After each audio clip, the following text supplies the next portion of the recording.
श्रीराम समर्थ श्रीराम. भाग 124. स्वामी कृष्णानंद सरस्वती हे काशीचे महापंडित मानले जात. वेदांचा आणि उपनिषदांचा प्रगाढ व्यासंग, प्रकांड पंडित म्हणून त्यांची देशभर ख्याती होती. वेदांतालंकार अशी पदवी देऊन शंकराचार्यांनी त्यांचा गौरव केला होता. स्वामी कृष्णानंद सरस्वती यांच्याकडे शिकलेले काही पंडित पैठणला राहत होते. त्यांनी मोठ्या सन्मानाने स्वामीजींना पैठणला बोलावलं होतं. स्वामी कृष्णानंद सरस्वती शंकराचार्यांच्या मठात उतरले होते. अनेक पंडित त्यांना भेटायला यायचे. संस्कृतमधून प्रगाढ चर्चा व्हायच्या. दयाळराव स्वामींना स्वामी कृष्णानंद सरस्वती यांना भेटायची इच्छा झाली. ते उत्तम श्लोकांना बरोबर घेऊन स्वामी कृष्णानंद सरस्वती यांना भेटायला शंकराचार्यांच्या मठात गेले. योग असा की ज्यावेळी स्वामी कृष्णानंद सरस्वती यांनी काही पंडितांना भेटायला बोलावलं होतं, स्वामीजी त्यांची वाट पाहत होते. म्हणूनच त्यांनी दयाळराव स्वामींशी परिचयाचं प्रारंभिक बोलणं केलं आणि एका शिष्याला दयाळराव स्वामींशी बोलायची खूण केली. तो शिष्य दयाळराव स्वामींशी पुढे संस्कृतमधून बोलायला लागला. दयाळराव स्वामी हे केवळ एक सत्पुरुष आहेत. त्यांचा वेदांचा उपनिषदांचा फारसा अभ्यास नसेल असं स्वामीजींना आणि त्यांच्या शिष्याला वाटलं होतं. आपली विद्वत्ता दयाळराव स्वामींच्या मनावर ठसावी म्हणून तो शिष्य संस्कृतमधून सांगू लागला. केन उपनिषदामध्ये म्हटलेलं आहे, नाहम मन्ये सुवेदिती नो न वेदेति वेदेच यो नस्तद वेद तद वेद नो न वेदेति वेदच. आत्मा आहे याची अनुभूती घेणं कुणालाही शक्य नाही असं या मंत्रात सांगितलंय. दयाळराव स्वामी शुद्ध संस्कृतमधून एकदम म्हणाले, पण बृहदारण्यकात म्हटलंय, तदेत्पदनीयम अस्य सर्वस्य यद्य आत्मा अवेन हयवेत सर्ववेद यथा हवै पदेनानु विदंत एवं. एखादी गाय कुठे गेली आहे हे तिच्या पावलांच्या खुणांचा माग घेत घेत शोधत जाता येतं. तसं मनाच्या काही क्रियांचा मागोवा घेत घेत आत्म्यापर्यंत जाणं शक्य आहे. संतांचाही तसाच अनुभव आहे. दयाळराव स्वामींचं अस्खलित संस्कृत बोलणं आणि बृहदारण्यकातील उचित वचन त्यांनी उद्धृत केलेलं पाहून तो शिष्य आणि स्वामीजी दोघेही चकित झाले. आपल्या समोर बसलेले सत्पुरुष सामान्य नाहीत याची त्यांना जाणीव झाली. पण ते चटकन हार मानणारे नव्हते. ते उपनिषदातील वचनांमागोमाग वचन भराभर सांगायला लागले आणि शिष्यांचं म्हणणं त्यांनी उचलून धरलं.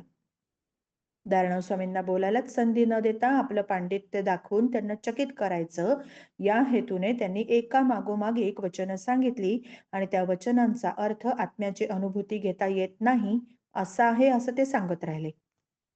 दयाळराव स्वामींच्या लक्षात आलं, स्वामीजी पाठांतर केलेल्या ऋचा वचन सांगतायत. त्यांची विद्या केवळ शाब्दिक आहे. त्यांना अनुभूती फारशी नाही. अनेक वचनांचा अर्थ स्वतःला हवा तसा वाकवून ते सांगतायत. म्हणून दयाळराव स्वामी गप्प बसले.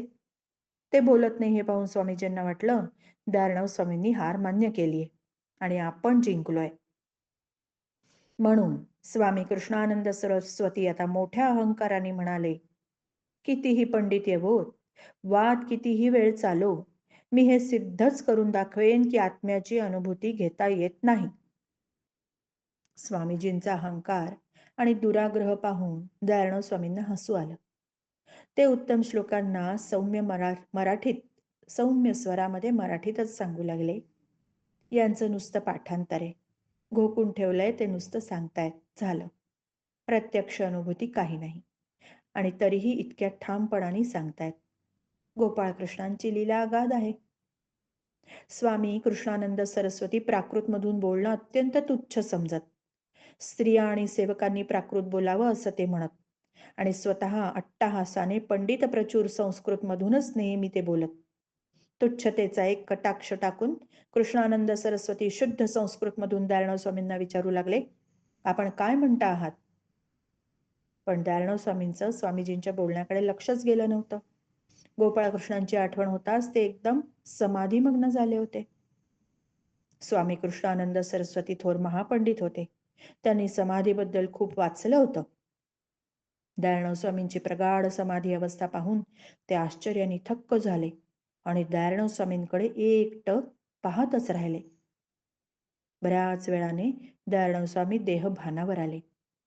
त्यांनी स्वामी कृष्णानंद सरस्वती यांची झालेली अवस्था पाहिली आणि ते शुद्ध संस्कृतमधून म्हणाले, केन उपनिषदामध्ये जे सांगितलं आहे त्याचा अर्थ असा आहे की आत्मा हा 5 कोशामध्ये दडलेला असतो. मन शेवटच्या आनंदमय कोशात पोहोचलं की अतीव आनंदाचा अनुभव येतो. चैतन्य महाप्रभू नेहमी याच अवस्थेत असत. ही काहीशी अर्धबाह्य अवस्था आहे, पण याच्या पुढे जाता येतच नाही असं नाही. याच्या पुढे जाऊ लागलं की मन नाहीसं होतं. मन त्या आत्म्यातच विरघळून जातं, एकरूप होतं. मग जो अनुभव येतो तो शब्दात कोण सांगणार? खोलीत गेला आणि दरवाजा बंद करून घेतला तसं हे आहे. शिवाय फारच थोड्या योग्यांना, संत महात्म्यांनाच ही आत्म्याची अनुभूती प्रत्यक्ष घेता येते. पण ज्यांनी ही अनुभूती घेतली त्यांनी ती कधीच सांगितली नाही. स्वामी कृष्णानंद सरस्वती स्तंभितच झाले. हात जोडून दयाळराव स्वामींना म्हणाले, आम्ही वेद आणि उपनिषद नुसती घोकलीत, पण त्याचं सार तुम्ही पूर्णतः आत्मसात केलंय. तुम्हाला पाहिलं आणि कळलं की आम्ही केवळ दही घुसळत होतो, ताक पिण्यावरच समाधान मानत होतो. पण तुमच्यासारखे संत महात्मेच लोणी काढून त्याचं तूप करून ते ग्रहण करतात आणि तसं ते करू शकतात. ते तूप खाणं आपल्या नशिबी नाही. आम्ही फक्त ताकाचं पाणीच पित राहावं. दयाळराव स्वामी काही बोलले नाही, नुसते हसले. एवढ्यात स्वामी कृष्णानंदांना भेटायला यायचे होते ते पंडित आले. स्वामींनी निरोप घेतला, निघाले. त्यांना निरोप देताना कृष्णानंद सरस्वती अगदी भारावून गेले होते. श्रीराम समर्थ श्रीराम.